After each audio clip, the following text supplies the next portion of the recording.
10-minute talks from our speakers and a panel discussion afterwards where we welcome questions from the audience in the chat.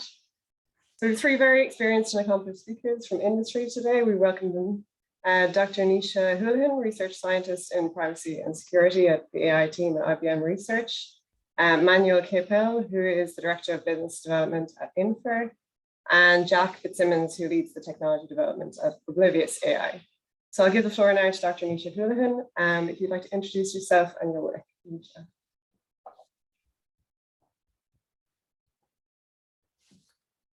Cool, thanks, Maeve.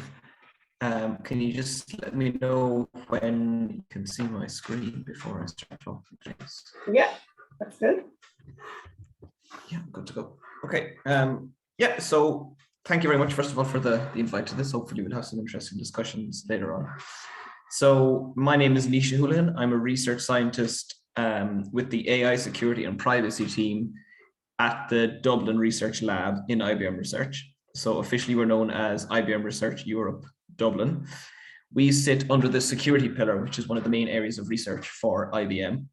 And with this kind of short talk, I just want to run through the work that our team is doing, and then give a little more detail then on the stuff we're doing in differential privacy, especially in the context of privacy preserving machine learning. So these are the three main categories of work that we're doing in our team at the moment. Our data privacy work has been going on for the guts of 10 years at this stage. And that work has culminated in the data privacy toolkit, which is a behemoth of a software package that does what I would term traditional anonymization on sensitive data sets. That's all the way from risk assessment and identifying unique characteristics in the data that we want to remove to preserve privacy, right up to actually implementing things like k-anonymity, tokenization, masking to reduce the risk of sensitive inference on sensitive data sets. More recently then, since I joined the team, we've been working on differential privacy, which I'll go into detail about in a second. And we're also working on some machine learning, especially with respect to GDPR. Our work on data privacy feeds into our work on securing FL, and that's around the security considerations of federated learning, privacy in federated learning, and we also contribute to the IBM federated learning product, for which there is a community edition that people can play around with as well. And then the last component is our work on AI security, which also feeds into FL, and that revolves around our adversary robustness toolbox, which is part of the Linux Foundation for AI and Data. And that looks at detecting, preventing, and actually implementing attacks on AI and machine learning models. We also are involved in a lot of Horizon Europe calls and projects around security and privacy. And we're always looking for new partners and collaborators on that. So if there are ever interesting, I guess, projects to discuss on that, do drop us a line. Our Musketeer project ended recently, and that was around federated learning. We're also involved in More and AI for Media. And if you want to find out more about those, you can find the relevant websites. So just for the rest, the other half of this talk, I guess, to touch on differential privacy, which is my area of expertise. So with differential privacy, the idea that we have, or the idea is that every time you touch or query sensitive data, that you blur that query in some way. So the way we do that is we generate noise from a specially calibrated distribution to preserve the privacy of individuals in the data set, while still allowing population trends to be observable through this querying mechanism. The unique selling point of DP is that the privacy it guarantees is future-proof, in the sense that there's no data set that can be published today or tomorrow or in 10 years' time that can undo the anonymization we have applied.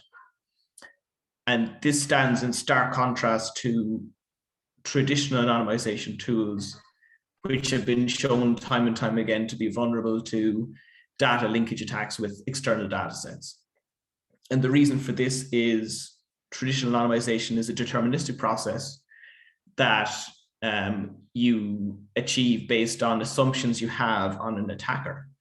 So as soon as those assumptions of the attacker are broken, that the attacker has more information than you thought they had, then the anonymization itself can be broken and expose sensitivities in the data set that you didn't want to expose.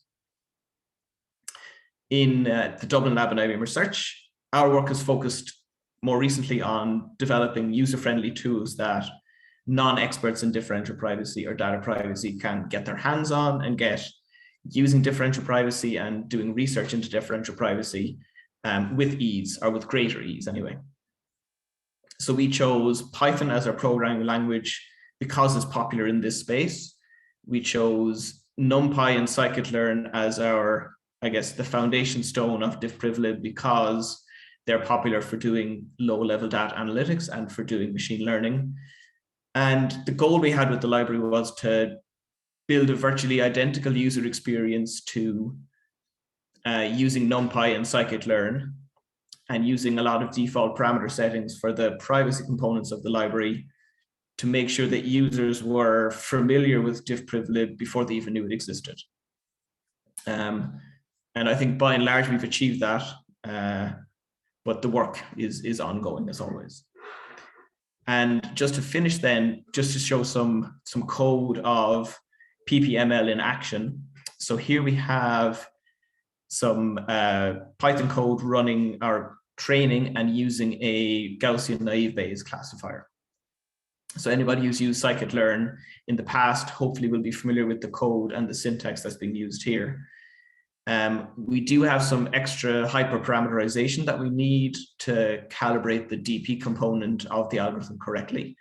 But other than that, it is as you were. So we initialize the scikit-learn model, we train it using the fit method, and then we can classify unseen examples using the predict method, and we can evaluate the accuracy of our test data set on the model as you would normally. And the idea here is that once you've got the CLF variable, which is the model trained, that variable can be exported, can be shared or published without exposing sensitivities in the training data set that was used in the first place in our first code block here. So in a nutshell, diffprivilib is a Python library that does machine learning with differential privacy built in, without any requirement of expertise on the user for differential privacy or even data privacy. It's open source, which means it's free to use and modify, easy to install, and it also integrates well with the existing scripts or applications.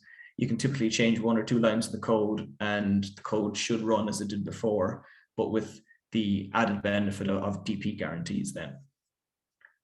So that's a brief outline of what our team does and what we're doing in the DP space.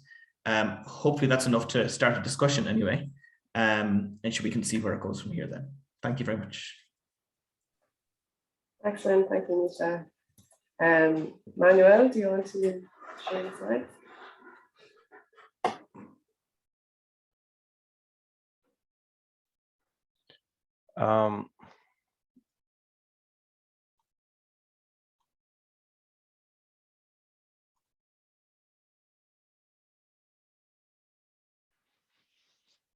The slides are coming.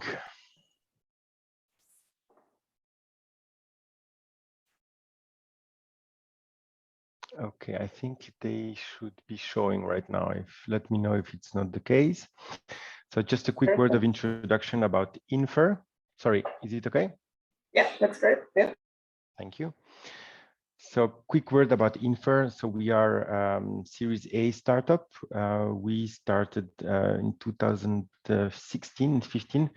And it was basically co-founded by one of the EPFL professors, Dimitar Yetchev, in cryptography and mathematics, as well as by Jordan Brandt. We have investors from Alpana Ventures, Swisscom, Crosslink Capital, and JP Morgan. And basically, we've been focusing on what we call secret computing, which is what I will explain in the following slides. We have offices in Switzerland, in Lausanne. This picture actually was taken at the Rolex Learning Center, which is the massive library that was built in Lausanne on the sidelines of EPFL. So we are about 30 employees.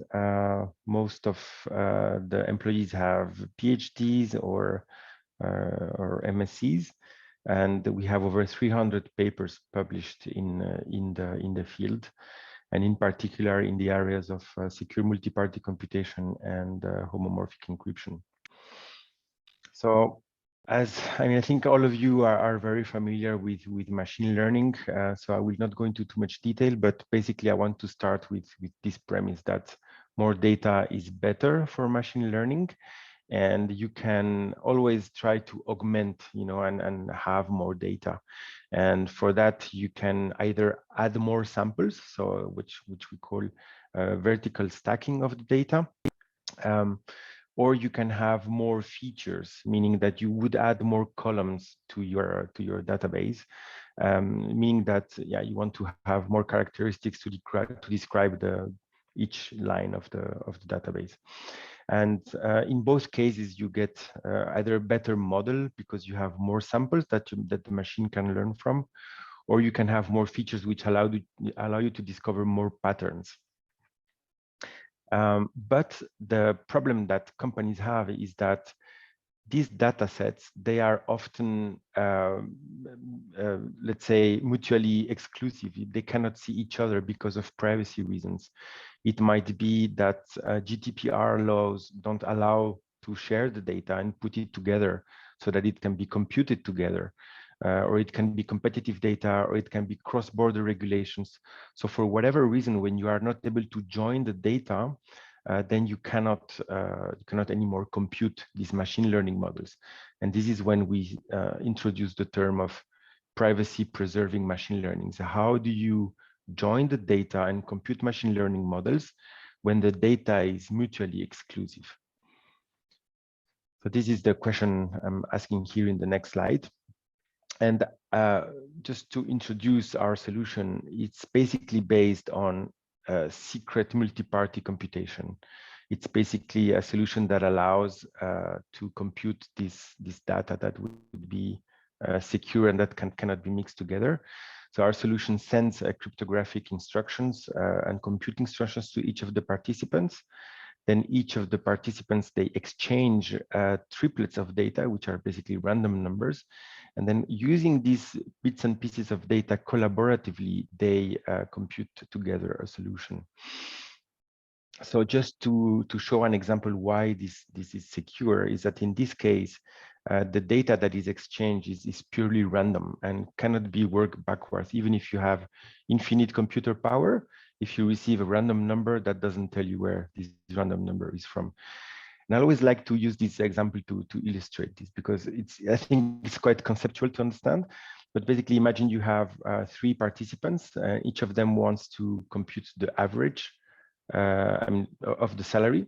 So they want to compute the average of their 3 salaries, but every salary is secret. So 45, 60, and 75 are kept secret and they want to share. So the instruction that we would send them is first to split the salary in 3 equal parts, in 3 random parts. So the first one would become -11 plus 24 plus 32. And each of them will do the same exercise. But as you can see, the sum of the whole equation doesn't change. Even if you split every number into an infinite component sum, it wouldn't change the sum. So the next instruction is that each participant is going to give 1 piece to each of the other participants. So in this case, you can see that the red has given a 0 to the yellow. So you can see that the 0 with this, the yellow with this information cannot do anything and cannot actually deduce that the salary of the red is 75. The last step of the calculation is that each of them is going to sum the 3 components that they received, and they're gonna then collaboratively compute this sum, and this sum again is the same as the average of the salary. So with this example, I think it's very interesting because it really shows that, I mean, what it means to share these random triplets and why no information can be deduced out of them. And then also important to understand that this is a very simplistic example where we just are calculating an average. But what Infer did is that we took this technique it was not invented by us, of course, but we took this technique and we made it work for more complex algorithms like logistic regression, linear regression, XGBoost, and so on. So we have taken this concept and we have taken it to an actual, let's say, we have engineered a solution that is now viable and is able to compute these more complex algorithms. And in the scope of then secret computing is how now we place this multi-party computation into the map. Here is classified between precision and privacy with the rest of the PETs. And our approach is really to say that in order to mitigate the number of risks and a number of different, let's say, possible attacks and possible privacy risk, our approach is then to combine, that there must be a way to combine all these pets in order to mitigate risks that each or shortcomings that each PET might have. So yeah, we have some specific cases where we combine MPC and then, for example, we use synthetic data to analyze, and to identify characteristics of the data, but without looking at the data. We combine it with federated learning and secure aggregation for more complex data. And we also have some history of working with with homomorphic encryption in secure genome analysis. So these are all very detailed use case, but just to give you an overview. And just a quick word about our solution and the way it's architected. So I won't go into details, but we basically have created a Python library where we can call all our functions that are then executed in a privacy-preserving way. And we also have APIs, so that facilitates the integration with the existing systems. And in terms of architecture, we have basically an analyst portal where an analyst is going to run the commands, an XOR service, which is our orchestrator, the one that distributes the computing instructions, but very importantly, never sees the data, only sees the metadata. And ultimately, we have in this case, 3 participants, and each of them has a virtual machine or an XOR machine that is going to execute the instruction given by the XOR service. And again, no data is leaving the premise, only the random triplets are exchanged.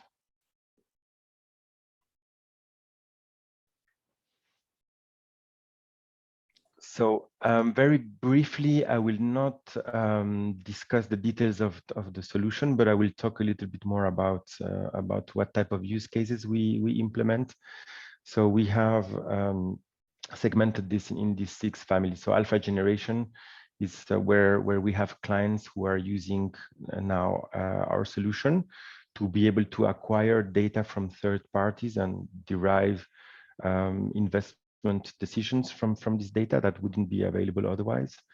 In the consumer space, one of our clients has developed actually called Dataco. It's public, and there is a press release.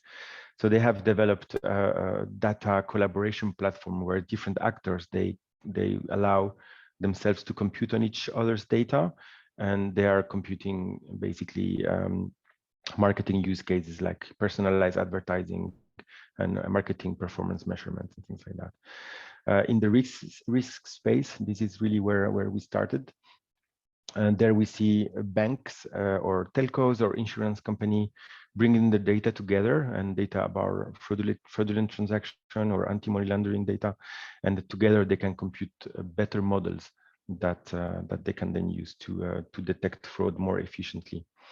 So in the health, I mentioned we are working with SHUV. We are also working with Horizon projects, where we contribute with our technology and where we investigate ways to use our SMPC-based solution along with the other PETs to advance into more advanced machine learning algorithms with image analysis and so on.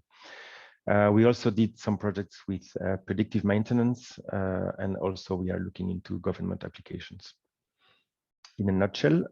Last but not least, and with this one I will conclude, we have put together a trial, so you can try our solution for free.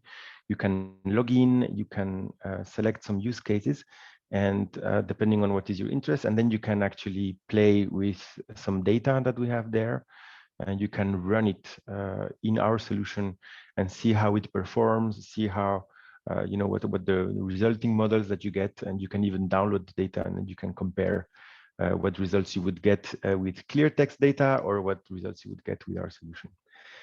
So this is it for me. Thanks a lot. And it was a bit long, but I hope it was interesting. Thank you very much. No, very interesting, Manuel. Thank you. Is Jack there? Jack wants to share. I am indeed. Yeah, I'm not going to share. Yeah, you're going to get a floating head. So go through it in 4 years. Great. Do you want me to just kick off? Yeah, go ahead and introduce yourself. Great. So yeah, my name's Jack Fitzsimons, and I'm one of the founders of Oblivious, and we basically work on confidential compute. So it's also in the space of privacy enhancing technologies, PETs, as they're broadly called. So I thought maybe like a lot of people on this call might actually not be like super familiar with privacy enhancing technologies, privacy preserving techniques, Ppml, like all of these buzzwords. So I thought maybe I'd give you a bit of an overview and basically what we do.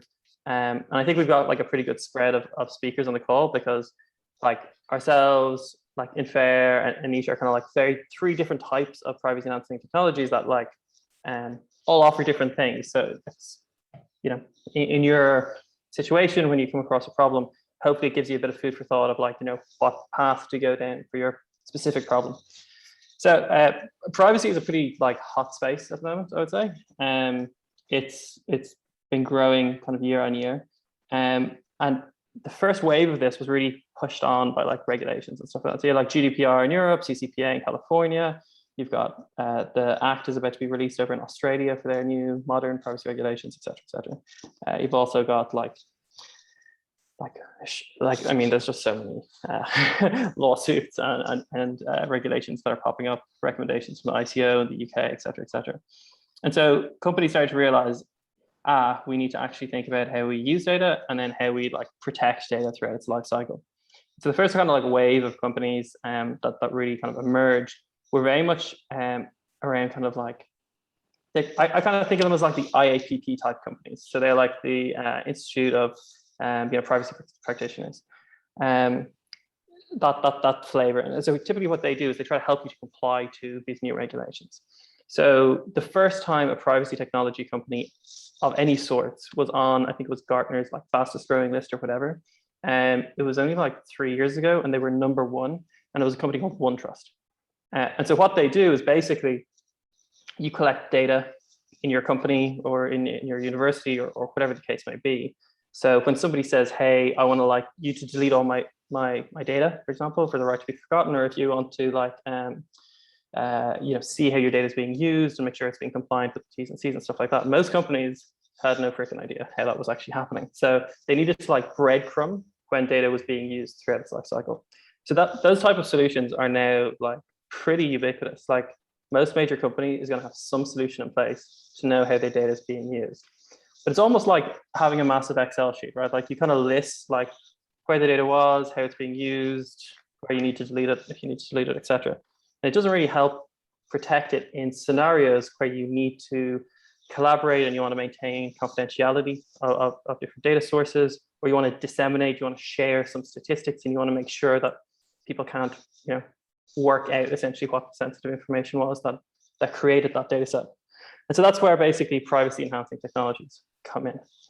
And basically there's two pillars to this, right? So there's one pillar called input privacy and one pillar called output privacy. If you understand these two things, pretty much every area of privacy enhancing technologies, including things like federated learning, et cetera, is just some smart combination of one or the other or both. So input privacy basically says, if you have a function, so everyone here, I guess, is kind of into ML or stats or something like that. So if you have some function that processes some data, how do you give the guarantee to those people providing the data that their data will only be used for a particular purpose that they have pre-agreed to, that they're comfortable with, and will never be used outside of that circumstance? That's the whole problem. It seems like something we should have solved, 50 years ago. It's not. And this is why there's this like big push in the space at the moment. And the second kind of domain is called output privacy. What output privacy is we've just processed some data, we have a result. How do we like sanitize that result?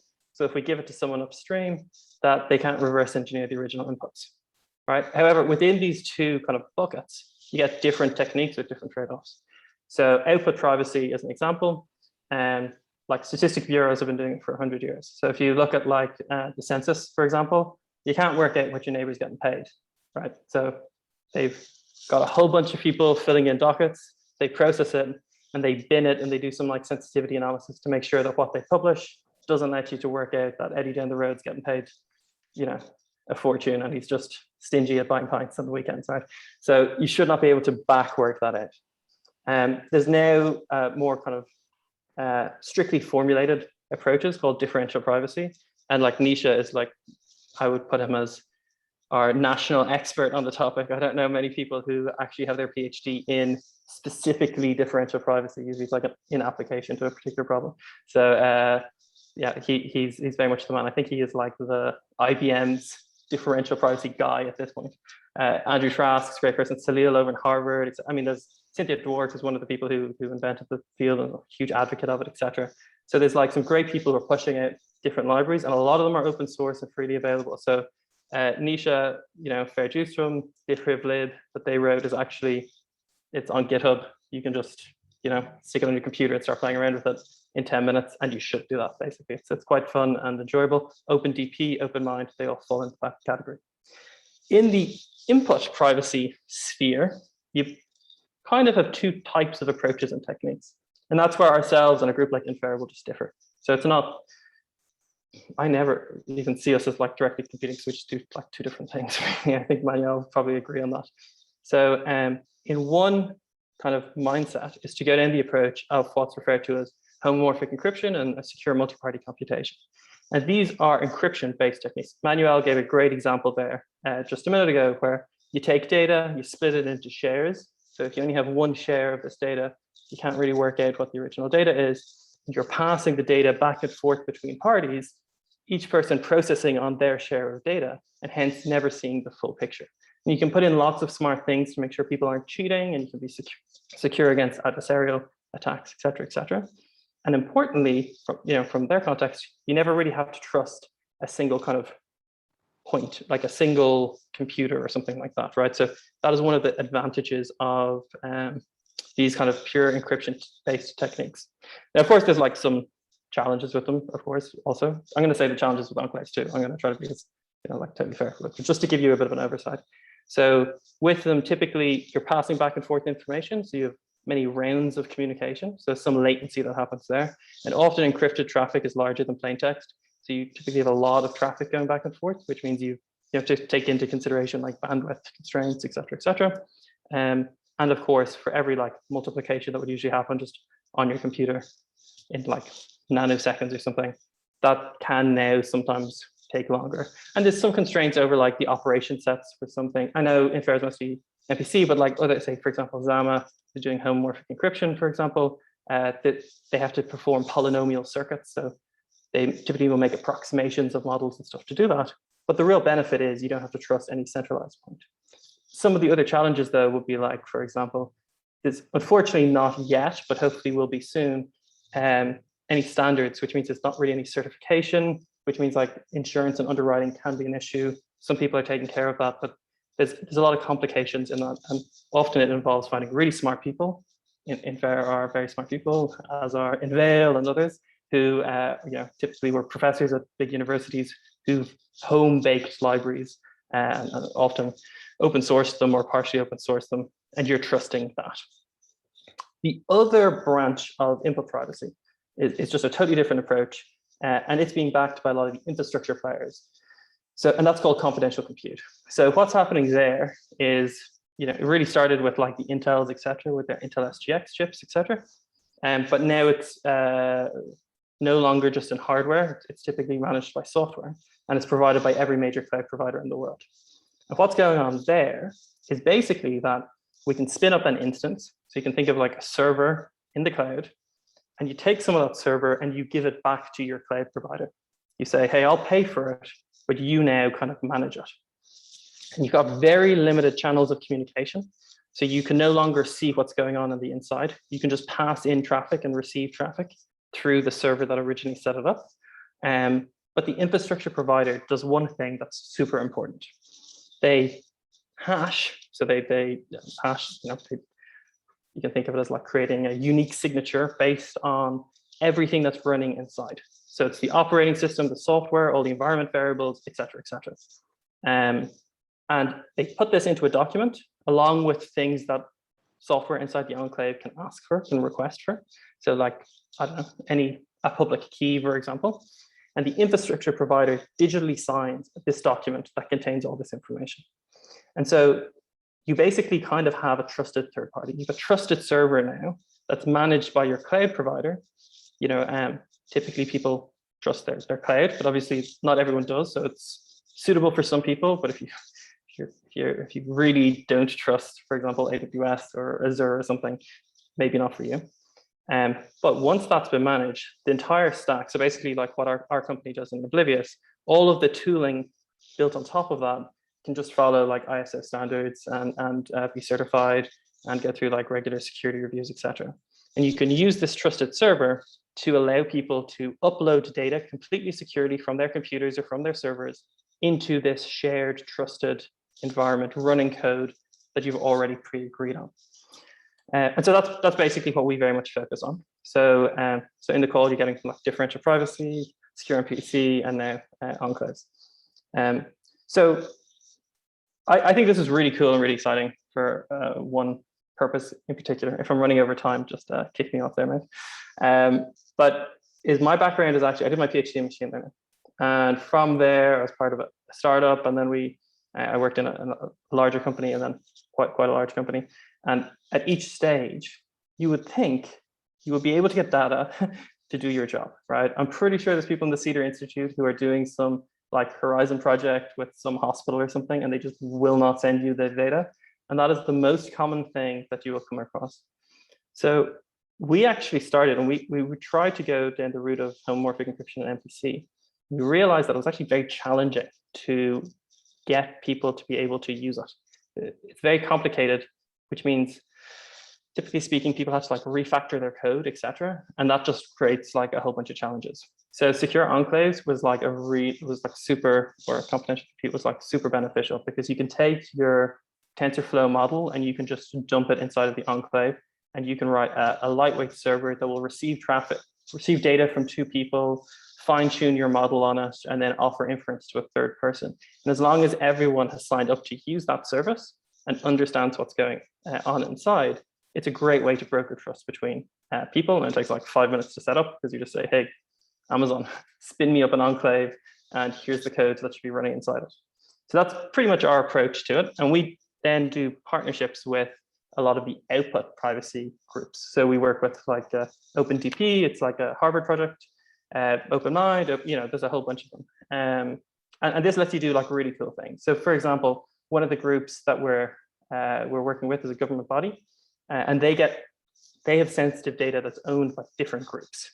So some of it is around like census information and health information. And it's very hard to bring these two data sources together. However, what they're looking at is like spinning up enclaves, uploading the data, making the joins inside of the enclave where nobody can see them, no IT manager, it's completely isolated, but then generating like differentially private synthetic data. So fake data that resembles the original data, that holds a lot of the correlations, etc., that is then sanitized and safe to basically share downstream with like data scientists who may be trying to identify a particular correlation to know, for example, the people who are suffering from these diseases maybe have these, kind of environmental effects based on where they live. They live so far from a power plant or something, or whatever the case may be. And yet lots of examples like this. And yeah, I think it's like a super exciting space. And anyone on the call who's interested in kind of getting involved, I know we are more than happy to hear from you. So reach out to us. Nisha is like the most open person in the world. I'm pretty sure Manuel is also pretty open to being reached out, like through the conversation or afterwards, either through chat or follow up via email or something. And yeah, I guess we'd all really try to support you in getting on the privacy technologies bandwagon with the rest of us. So yeah, I think there's a bit of a, some questions and whatnot now. So I guess I'll pass it back over to Maeve. And thanks very much. Thank you. That's all very interesting. Thank you. I'm going to pass on to Kwan and Inder. They're going to field the questions now. Yeah. So thank you very much for very interesting presentation. So I think I might just have first question maybe for Rob, for Jack. Yeah. Can you please tell us about the approach that one should follow to add privacy to a machine learning solution for an industrial problem? Say, for example, how to choose to add input privacy or output privacy, how to choose the specific privacy protection level, and how to choose a Ppml technique to implement it. Yeah, absolutely. So I think this follows on from the previous conversation. So and it's all, it always comes down to what needs to be protected coming in, what needs to be protected going out. And you can think of this, kind of as a single picture or as many parts of a picture that talk to each other in the case of a federated or distributed learning setting. So, so typically, if you're a pure cryptographer, then you're going to talk about things like ideal functionalities, which is a very formalized way of describing this.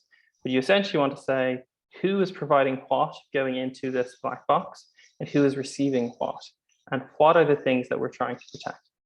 And then once you have established that, you can then take into considerations like what we previously talked about. Is having some, are we comfortable with the cloud brokering this relationship? Yes, no. If no, is it a two-party setting, in which case maybe a homomorphic encryption technique, might be applicable? Or are we worried about efficiency, in which case MPC tends to be way more efficient, etc. And if you are, comfortable with the cloud providing this, then maybe something like an enclave works well. Or if you really don't want to do either, then sometimes something like a federated learning approach works. And that's basically when you actually want to leave the data completely where it is.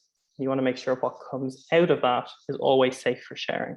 So typically, say I had a model and I wanted to say, how good am I at guessing the next word that you're going to type on your mobile phone when you're texting your mates? So one way of doing that is to get, if I'm Apple, is to get everyone to send me all of their text messages.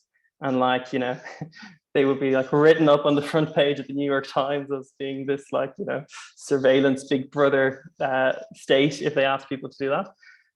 So typically how, and federated learning is getting really pushed by the mobile phone community. If you go to AOStats, UAI, Europe's, ICML, ICLR, et cetera, it's typically Google's, Facebook Research, et cetera, who are really at the forefront. And that's because they have so many people using mobile devices.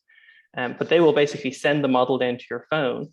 It'll run for a while and it'll say, how well are we doing here? What's the loss function?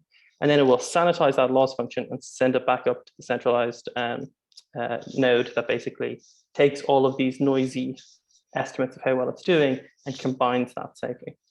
When you're going to output privacy, you have a different set of considerations. That's usually why people trade off between things like synthetic data, where basically what you're doing is you're training a statistical model to understand the input distribution of the data.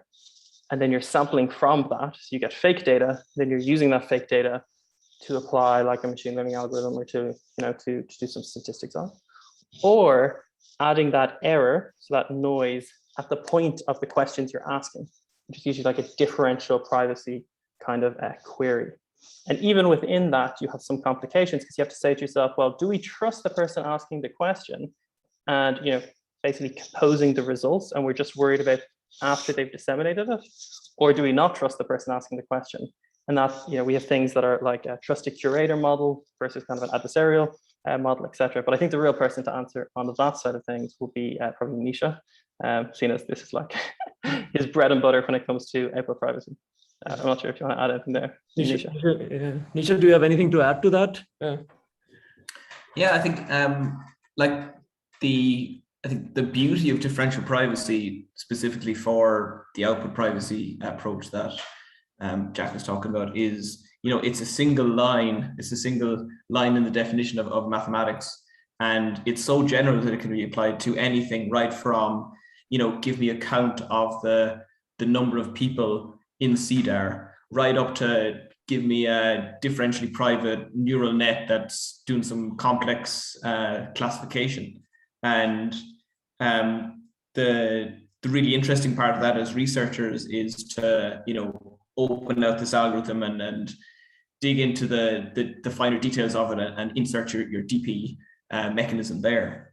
I think the big challenge we have in ML in Ppml is getting people to actually understand what it's doing and what it's achieving. And the question I'm always asked is about epsilon values and your privacy budget and the privacy loss, and how do you actually select that? And that's still an unknown question. The standard at the moment is that we have an accuracy first approach. So we pick our epsilon based on an accuracy you want to achieve, and typically that's how it's done. No, that's not perfect. However, I guess the trade-off is in traditional anonymization techniques, there were a lot of unanswered questions there. And the problem with our epsilon value is that is, I guess, all of the complexity of differential privacy is enclosed in this epsilon value. And the questions we have around it and selecting it still apply to traditional anonymization. For example, how do you select your K value?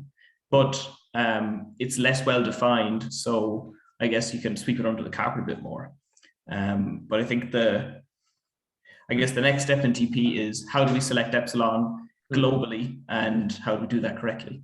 Yeah, actually, for our audience who is not very much familiar, so there's this concept of privacy budget in differential privacy, right? And it's like a way to quantify privacy in some sense, as Nisha was just explaining, and epsilon is the parameter which differential privacy use. I actually had a question about that.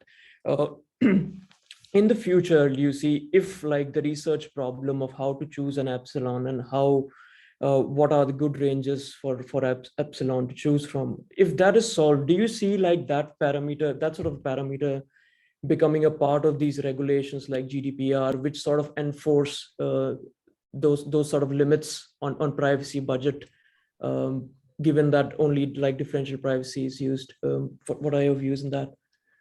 Mm-hmm. Actually, so I think, so please go on. Yeah.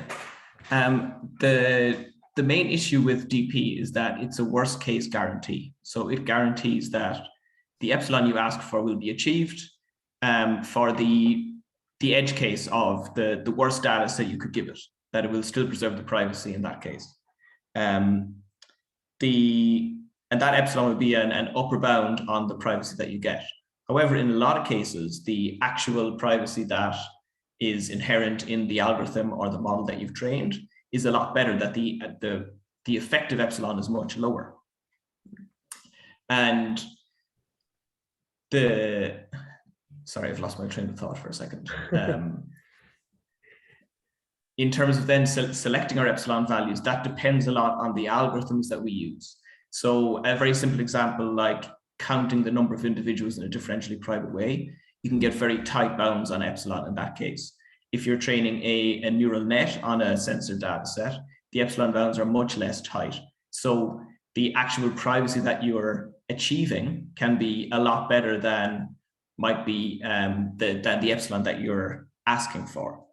And that is the interesting question of how do we close that gap between the effective epsilon that an algorithm is giving versus the upper bound that you've asked for.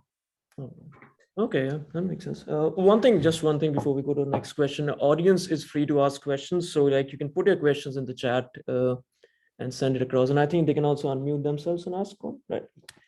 So if you unmute yourself, because you are recording the session, so if you unmute yourself, that means you agree for us to record your voice. Sure, but yeah, send us in the chat if you have any questions. But yeah, so one of the things actually Jack was talking about, which I have also faced some kind of problems explaining it to people, is like these privacy enhancing technologies are fairly complicated, especially like the conceptual the concept of differential privacy or MPC and other things. So this is like an open question to all three panelists in terms of difficulty explaining this technology to especially business people, because they are the ones who are going to take the decision at the end of the day to accept or not. What kind of difficulties have you encountered, or like what are some tips you can give to explain these complicated technologies to businesses? I think Nisha, we can start with you first about differential privacy, and then we'll open it up. Yeah. Yeah. Sure. Yeah. So in a lot of our engagements, our first step is education. That I guess differential privacy is the buzzword in privacy at the moment and has been for a few years. And our first step is always to tell them, this is what you can actually do with differential privacy. These are the strengths of differential privacy, and this is not what you can do with differential privacy. I think there's still a gap there in people's understanding of it and what it can do and the good use cases for differential privacy. We're always trying to find new use cases and good use cases for DP. The technology is there, the algorithms are there, the science is there, and but yeah, it's people's understanding of it isn't quite what we would like it to be, I guess. Jack or Manuel, would you like to add something to it? I will, but why don't Manuel? I've been doing a lot of talking, so you can hop in. Thanks for that, Jack. Yeah, I just wanted to add in that specific topic. I would say in our case, the people that we are interacting with, yes, I mean obviously there is an education part in the beginning, but then when we get to concrete applications, the actual barriers or the actual difficulty becomes when you actually have to implement these data collaborations. So finding data partners, and setting up all the contractual elements between the parties, and making sure that the parties understand and how they are going to collaborate. So the whole governance aspect, afterwards of how parties are going to collaborate and compute collaboratively whatever models or whatever they are setting up. I also wanted to come back to a few of the things Jack said. It was very interesting how you described between input privacy and output privacy. But I would say, on top of the fact that whether you want to share the data or not, this is definitely one big differentiator between confidential computing and encryption-based or something like SMPC. But I also wanted to point out that there are differences in capabilities. So for example, with federated learning, you are not able to do the same things as you can do with SMPC or even homomorphic encryption, because with federated learning, you are only limited to this vertical stacking where you can only work with the same data sets with the same model everywhere. So it's very akin to work with, as you mentioned, headsets or cases where you have, for example, predictive maintenance, where you have the same device that is sending not the data, but actually a model to the central party. And then again, what we did is that we often use, or it can be used to use then multi-party computation to do a secure aggregation of all these models. So again, this speaks to the combination of the different bets to each of them mitigate certain risks. And there are also vulnerabilities that we didn't talk about, but each pet has more or less vulnerability, and you can complement one vulnerability with another pet. So it's interesting to combine them. And last point you mentioned on latency and IO. So it's true that SMPC has a lot of latency and IO, but this is only in the training phase. And with our customers, we see usually that they accept to have maybe a bit longer training phase. And we are speaking about, instead of several minutes, we are talking about several hours. So it's not also months, it's perfectly applicable. And these training phases, they occur only once in a while. It can be once a month, can be once a year. But then in the inference phase, what we obtain is near real-time results. So it's the SMPC does not slow down in the inference phase. So just wanted to point that out. All right, yeah, thanks. So we actually have a question from Vivek Diazi. Do you want to, Jack, do you want to answer anything? Sorry, yeah, but I was just going to add to the same. It's sure. pretty much the same thing. So when we're trying to explain it, I think we have the benefit of having the Dumbo answer compared to the others. So in a sense that like with differential privacy, you have to understand Nisha's deadly right. There's one equation that explains how noise is applied and how that basically fuzzes your guessing probability of whether or not data is in the data set or not, right? But you kind of have to be a little bit like a probabilistic mind, I would say, to kind of capture that. I think Nisha's nodding, so he agrees. And I think with the SMPC, et cetera stuff, you also kind of have to have like somewhat, thinking about actually intuitively. I thought Manuel's description was really intuitive of splitting the data into different shares, being able to pass it through. I think we have a slight benefit when we're trying to explain it to people by saying you basically get in, hey, wouldn't it be great if there was just this web service that like would take your thing and their thing and maybe someone else's thing, combine it together and then just perform that for you. And they go, oh yeah, that'll be brilliant, but like, who are we going to trust? And also, how are we going to write this, et cetera, et cetera. So it's like, okay, we'll just write it like a dead simple normal server in whatever your favorite language is, in whatever your favorite framework is. But the question then is like, well, who do you deploy it with? And often the answer is like, do you guys all already use a cloud provider? Because typically they do. And typically they don't use the bare metal version. So they actually use like an EC2 on AWS. So there's a virtualization. So the thing that's separating your code from Netflix code, because it's running on the same physical device, is the Nitro system. It's the virtualization that they do that separates it into VMs. And actually you're taking advantage of the same hardware, the same partitioning of memory spaces, et cetera, to hand over and get your infrastructure provider that you already trust to basically guarantee what's running inside. So I think that's, and what Manuel said about federated learning is like absolutely spot on in the sense that that works really well when you can basically split a problem into lots of atomic things that people can answer individually.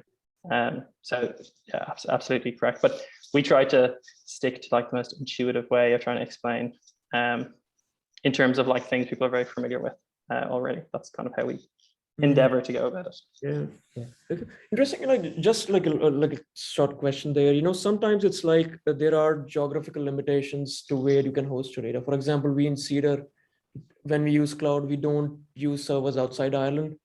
Yeah. So in that case, you want to collaborate with someone outside Ireland. How would secure enclaves work? Where would they be then?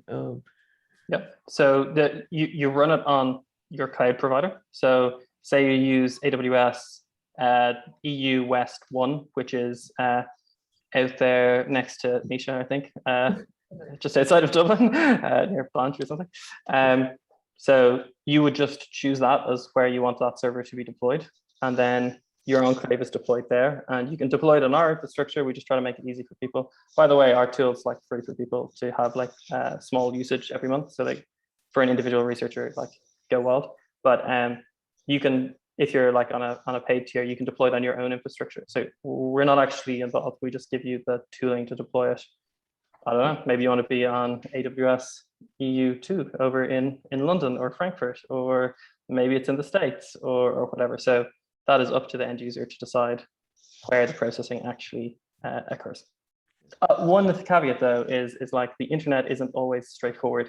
We route traffic even for this call, and some of the video might be going through some nodes that are like, we don't actually check our TCP stack to see exactly what routing has occurred to get us end to end. So bear that in mind as well. Yeah, I'm actually kind of curious, like, for example, in differential privacy, you say like you are adding noise to the model to protect the privacy of the user. But then how can you persuade that the client that your model protects their privacy? How can you validate that?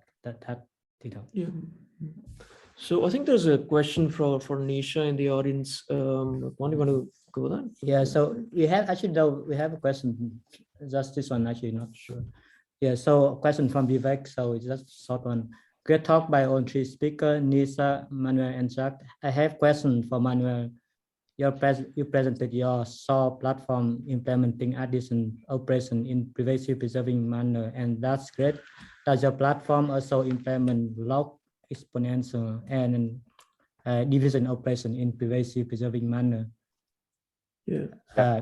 So I can quickly answer this one. So you first of all, you can register to our website. There is a free trial, and there you can access all the documentation. You can see all of the supported algorithms, and you can actually play with it. So regarding log and exp, I mean, these actually would be supported, but from a local computing point of view. And then from a privacy preserving point of view, we would support some arithmetic functions like sums, means, variances, covariances, correlation. And then from a machine learning point of view, support linear regression, logistic regression. We can calculate confusion matrix, XGBoost. And then on unsupervised support things like k-means, k-nearest neighbors, and type of algorithms. But I mean, remember that in any setting, if you're doing privacy preserving computing, Manuel, I think your audio is cracking up there a bit. Your audio is a little shaky.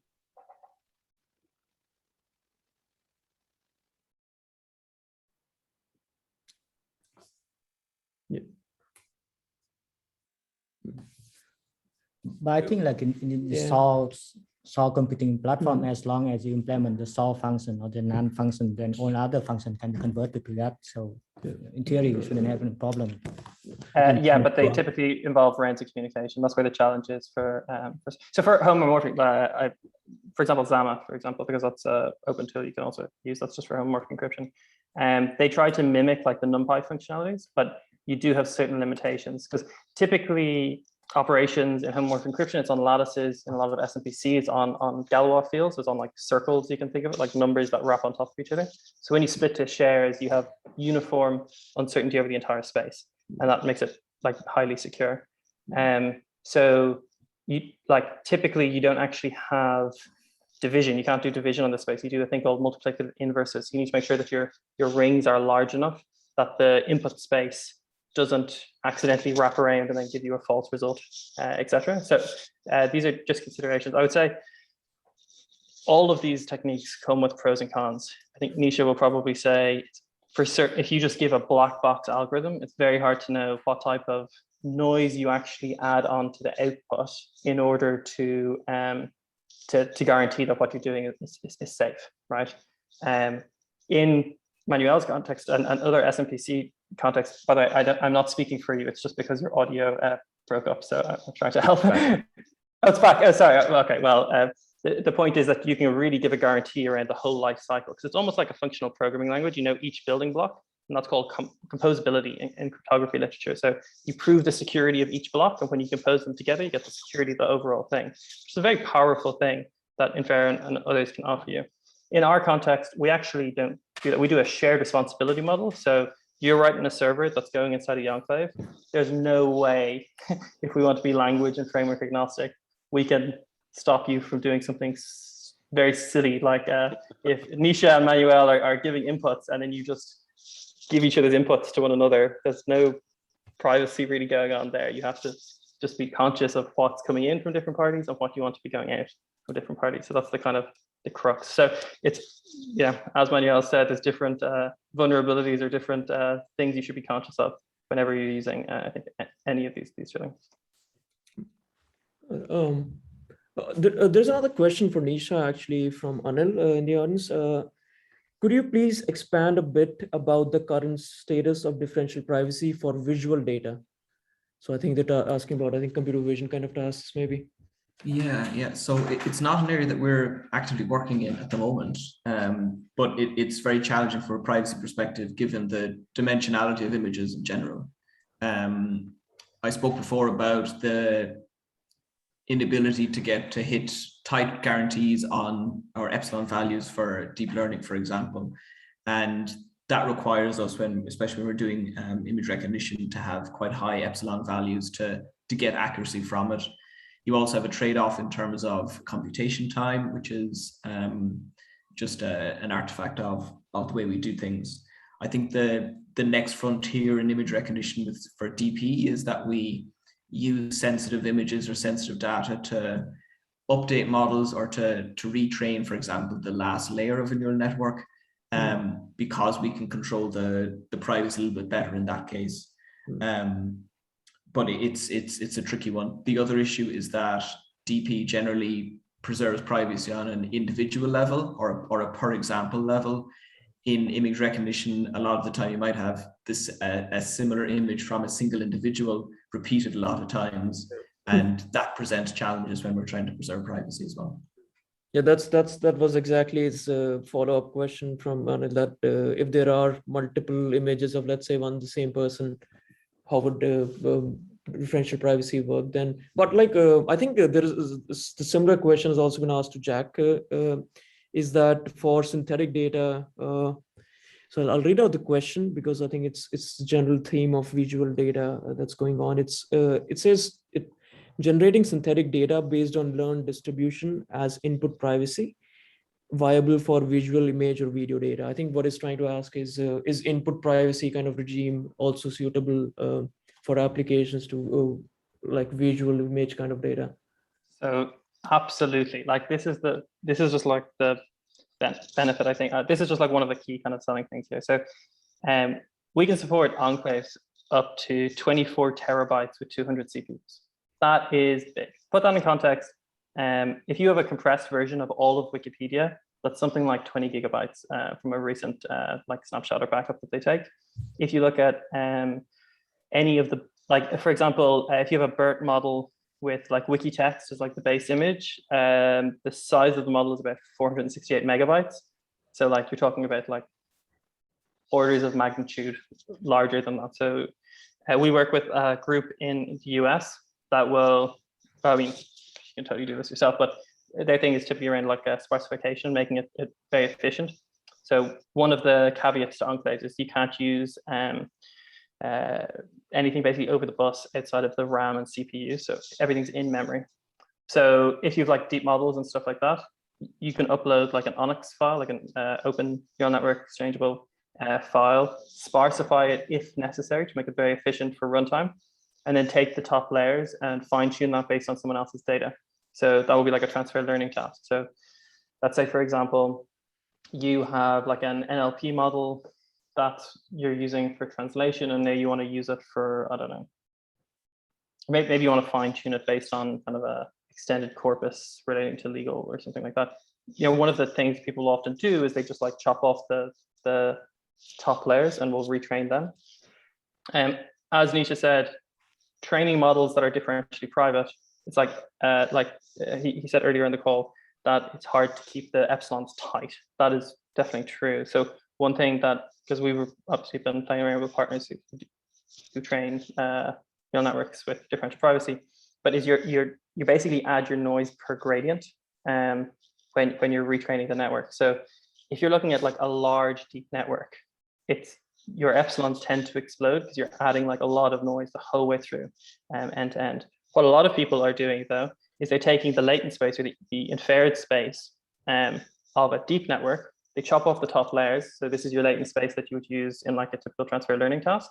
And they're training the top layer in a differentially private way, or maybe they're just using a layer of logistic regression, which, there's a guy on the call who literally wrote the library for that. And it plays very nicely with DP. So the idea will be, you train a lot of your network with unsensitive data, but then you fine tune it with differential privacy in, for example, an enclave, and you can support really, really big models in that. If you think of like GPT-3, like, the big OpenAI project, the entire corpus of the data that was trained on that was 45 terabytes. So 24 terabytes obviously won't fit that, but if you batch it and stuff like that, we're talking about like data size and model size are not going to be the issue for you here. It's going to be other peripheral issues that will come up and be the pain point. I think we are kind of coming up to the end of the it's a technical discussion. So maybe one final question from Paula. So she say from a business point of view. Okay, so this question about I think differential privacy from business point of view. How do you combine the practice of adding noisy data with the company's need for solid corporate governance? And what is the level of tolerance, and how do you make sure that the decision makers are comfortable with it? anyone? Yeah. So I think if I can pitch in on that one, the best way at the moment from a DP perspective is that you maintain the raw data as is, and with all of the security and compliance and auditing that you would usually have associated with sensitive data. And then when you're looking to publish data or publish statistics on that sensitive data, that you do that in a DP way. So you still have a copy of the raw data as you would have in the past. So that's still the same requirements are there for that, but that any public facing data or public facing interaction with the data is done in a privacy preserving way. Yeah. Yeah, maybe it's just worth adding as well that noise, so people sometimes think of differential privacy as as destroying your information or getting worse information. I don't think that that's always the case, and actually sometimes the opposite can be true. So every time you process a database, if you take the sum of a bunch of things, you're probably going to destroy the last few digits just because of precision issues in the computer or something like that. Or if you're training a deep network, you're optimizing, you're doing your stochastic gradient descent or something like that. There's a whole bunch of minimas. You might fall into one or another. Often that will start off based on the random points that you initialize your model on, for example. There's lots of other cases where, you summarize things into smaller values, etc. In differential privacy, the noise that's being added on is for a particular purpose, but at the same time, typically speaking, the meta information associated with the max and mins of each piece of data that have led to that are somewhat known. So you kind of bounds and understandings of what the effect of the differential privacy was in terms of output. But often that's actually a good thing. And so there's a great, I think it was the keynote speaker from Europe's workshop, and no, it wasn't the keynote. It was one of them in 2019 in Toronto, was saying a really good point, which was, Sarah Bird also at Microsoft says it a lot, I believe, which is differential privacy isn't always, it's about hiding the effect of an individual or a small group of individuals. Now, what do you want to do in machine learning, right? Typically speaking, you do not want to be say you're YouTube and you're giving recommendations of what videos to watch. You do not want to be hey, your neighbor looks exactly like you in every single way. So whatever they watch, I'm going to give it to you and I'm going to hope you're going to click on it.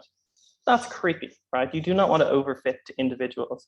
And so you can think of differential privacy as from a pure, we would just want to protect the effect of individuals, or you can think of it as a benefit and an enhancement, because you can say, hey, actually, we're making a more general solution that's not overfitting to an individual or a small group. And actually, because of that, we believe we'll have more robust, reliable solutions that hopefully have less bias or individual biases, and more robust to individual samples being an adversarial attack, etc., in the broader application. So it's not necessarily destroying information. It can actually often be a good regulatory effect, a good regulator on your models and statistical techniques. Nisha, I hope you agree with me on that one. Yeah, if I could just add another little thing to that, data itself is always noisy. You can't collect data perfectly. You can't collect data from everybody perfectly. That there's always inherent noise involved in the calculations you're making anyway. And differential privacy is, I guess, another layer to that. So it's not as if we're adding noise to perfect data, we're adding some more noise to already noisy data. So the system itself is imperfect.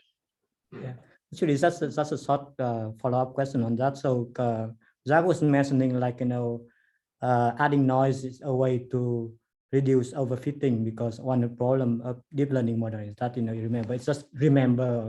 memorize exactly the input and the label. So do you know if they have any kind of experiment or paper which discuss how adding noise through different privacy help to avoid this kind of overfitting, and how much better it is, after adding noise in? Have they done something like that? Or maybe so. I guess the first step is, in a lot of DP machine learning algorithms, regularization is required to control the sensitivity of the model. And sensitivity is basically the difference between two edge cases in your system. And just from empirical evidence, we can see that if you train a DPML model that you can get better test accuracy, for example, just by chance because of the reduced overfitting of the data set. There is more theoretical work in that space that I can point people to at some stage if they need it, but it is an interesting side effect that you can reduce overfitting and you can get better generalization by using DP. Like if you look at the actual definition of DP, it says nothing about privacy. That mathematical equation says nothing about privacy. It's about reducing the impact of individuals on a particular function or query, and that's what we want to do with statistical analysis or machine learning in general. Well, yeah, that's pretty insightful, actually. Yeah, but I mean, we had a great discussion, and we are way over time at the moment, and it's good because not many people have dropped out even despite of that. So we had a great discussion, and thank you to all the three panelists for joining and presenting and answering these questions. Personally, it has been very insightful, and I'm for sure for others too, it has been.